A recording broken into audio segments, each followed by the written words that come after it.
Hey everybody, this is Dream, and today we have a 7-game Major League Baseball slate. It's a pretty decent little slate. The pitching is a little bit lopsided, but overall it's a good slate, and I think there's a lot of ways you can build lineups today. With that said, let's get into our pitchers first, though. Before I get started, can you guys smash that like and subscribe button? It really does help the channel a lot. So for pitchers, we have several P1 options today. Both Eflin and Webb draw decent situation upside. Now Webb is in a tougher position against St. Louis than Eflin is, but he definitely has pitched better than Eflin has throughout the season. Meanwhile, Eflin is facing Oakland and has some really nice upside here. Miller for Seattle is kind of a Hail Mary option at P1 as he started pretty good this season, but he's had some bad games lately, but he does draw a good matchup. For P2 options, we have Paxton and Luzardo, who have both pitched pretty well lately. And they both have good ceilings and pretty good floors. I do like both of their potentials here, and they're both in play at P2. And then some Hail Mary options are Zach Greinke and Dunning for Texas. They both draw some interesting upside, but they also have very low floors, so they're high risk, high reward. And both the Angels and Cincinnati have some players I do like today. So with that said, let's get into our bats today. And I do have some core plays in Luke Raley and Taylor Ward. Both these guys look really solid today, and they're pretty cheap. It was really hard to find some really high-end priced options for this, but overall, I think those two are my favorite plays. Salvador Perez for catcher is in play. He's hit the ball pretty well lately, and he has home run potential. He also hit a home run yesterday, but he does feel a little bit boomer bust, and at this price, it's definitely not ideal, but he does feel he has a good matchup. Mitch Garver, if he draws a start for Texas today, he will be a must-play, I think. He has really hit the ball well so far since he's been playing, and he has some really nice upside here, and he's cheap as well, which is nice, as he's not been this cheap most of the season so far, so I like his price here. And then a contrarian option is Jonah Heim. If he does draw the start today, then he'll be in play with nice home run potential, and he has good metrics for this matchup. I also consider Mariano from Arizona and Tom Murphy, as they both draw some nice upside on the slate. Maybe in the first baseman, we'll start with Yandy Diaz. Now, he is very expensive, but he does have home run potential here, and he has nice metrics. Not the best metrics that I thought he would have, but he definitely has good fantasy point potential in this matchup, though he hasn't had a ton of great fantasy point games lately, so do keep that in mind.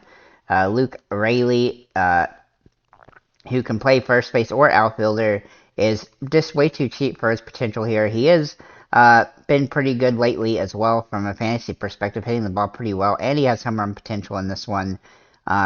He draws outstanding metrics in general, and he has nice home run upside. He can also play outfielder, which definitely gives him a nice boost.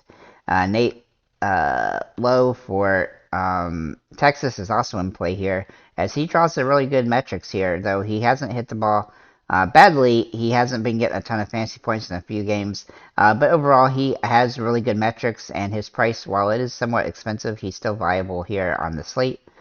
Justin Turner is also in play for Boston, as he draws some great metrics for this matchup. He has home run potential and nice upside here.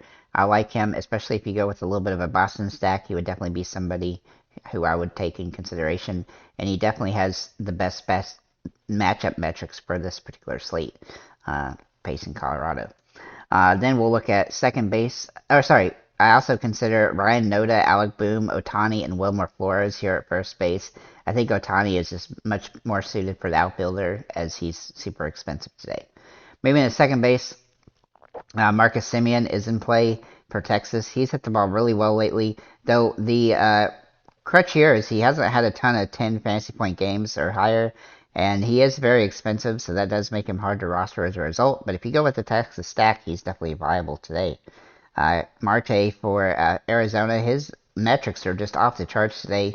He has really good home run potential. He's hitting the ball really well lately. He's had some nice streaks of games, and I like his upside. He's hitting the ball with really good stuff, and he's not striking out much. He's also getting walked some, which is even getting more bonus here, so I really like his upside, and he's priced a little bit cheaper than Semien, which definitely helps. And then Estrada for San Francisco has some really good metrics for this matchup. He's been somewhat boomer bust, and when I say boom, he's been having some absolute monster games. But he's hitting the ball really well, and he has some really nice upside in this matchup. And then I'd also consider Casey Schmidt and Jonathan India at this position. Maybe at third base, we're going to look at Rafael Devers. Now, his batting average has been really rough this season, but he has hit a couple home runs last few games. And he is starting to get some hits, which is really helpful, though he still has tendency to strike out. He has good metrics for this matchup and has home run potential, though he is very expensive, which makes him somewhat hard to roster. His price dropped down a couple $100 last week, and then he hit a couple home runs and it popped right back up. So then we'll look at Josh Jung for Texas. He draws some really good metrics for this matchup. He's hitting the ball pretty well this season. He hasn't been quite as good lately when it comes to this daily-to-day fantasy points, but he has home run metrics for this matchup, and he's a good contrarian off of Devers, and he's a lot cheaper as well. Then we'll look at Ellie De La Cruz, who I considered making a core play today, as well as he's just absolutely started the season incredibly well. He's had hits in every single game so far. He also has stolen base potential. I think I'm actually just going to add him as a core play just because he's just been so good lately. And because he was borderline, he has hit the ball extremely well. I like his upside here. He has a good matchup metrics as well against Kansas City, so I do think he draws some viability here. And he can play third base or shortstop, which is nice. And then we'll look at Alec Boom, who can play first or third base, but he definitely fits better at third. If you choose to go with L.A. De La Cruz and put him at shortstop, you could definitely put Boom here as a good value play. He has been somewhat boom or bust throughout the season, no pun intended, but he definitely has good metrics here. He has home run potential, and I like his upside. You can also consider J.D. Davis and Emmanuel Rivera here. I really do like J.D. Davis a lot as well, but there's just a lot of good options at this position. And I think, depending on which team you stack is probably which guy you're going to go with at this position. So then we'll look at Wander Franco at shortstop. Now, I really like Wander today, though his metrics are not quite as good as I expected them to be, but he has really good situational metrics, and he has nice upside. Probably doesn't have the home run potential that I'd like for his price. Trey Turner is in play today, as his metrics are solid at this situation. Another guy, he's just similar to Franco, where the home run potential isn't quite as good, and but he is a good contrarian to Franco. And if you don't use Ella De La Cruz, either one of these guys do have some potential here. Corey Seager for Texas is also in play, though he has hit the ball extremely well, and he even had a 5-hit game the other day. Yeah, he has been really boom or bust throughout the season. He is hitting the ball pretty well, though, so that definitely gives some upside. But when he does have big games, he scores a lot of fantasy points. And when he doesn't really, sometimes he has 0-score games. But he is hitting a 348 average, which is really nice. You could also consider L.A. De La Cruz here at shortstop. Then also consider Casey Schmidt, Matt McClain, and Ezekiel Tovar as well. So overall, pretty good position, but I think the value guys are definitely in play today. Maybe the outfielders, my top 4 plays are Ohtani, Yoshida, Mike Trout, and then Bryce Harper.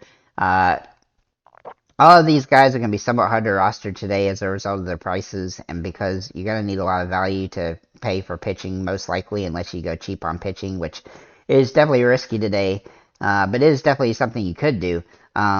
Those 4 guys are definitely great options today, and they just so happen to be the 4 most expensive outfielders as well. As for some other options that look really good today, we're going to start with Josh Lowe, who draws some really good metrics here against Oakland, and he has really good home run potential here. He has been a little bit slumpy lately, but he does draw home run potential, and I like his upside as a result. Luke Raley is also in play, who I already mentioned at first base. He can play here in outfielder. Austin Slater for San Francisco draws really good metrics here. Not a home run hitter, but has good potential for a good game, and he's hit the ball fairly well as of late, especially all season so far. Taylor Ward is a great option today for the Angels. He started the season really rough, but as you can see, he's been really good lately, and I like his upside, and he's just super cheap, and it makes it easy to roster other options. Lourdes Gurriel Jr. has played really solidly when he's been healthy, and he missed a few games, but he's back now, and he hit a home run 2 games ago. I like his upside again here, and he's a pretty consistent hitter when it comes to just getting on base and doing stuff, and so I do like his potential in this matchup, and Arizona has some good opportunities here. Then we'll look at Ezekiel Duran for Texas.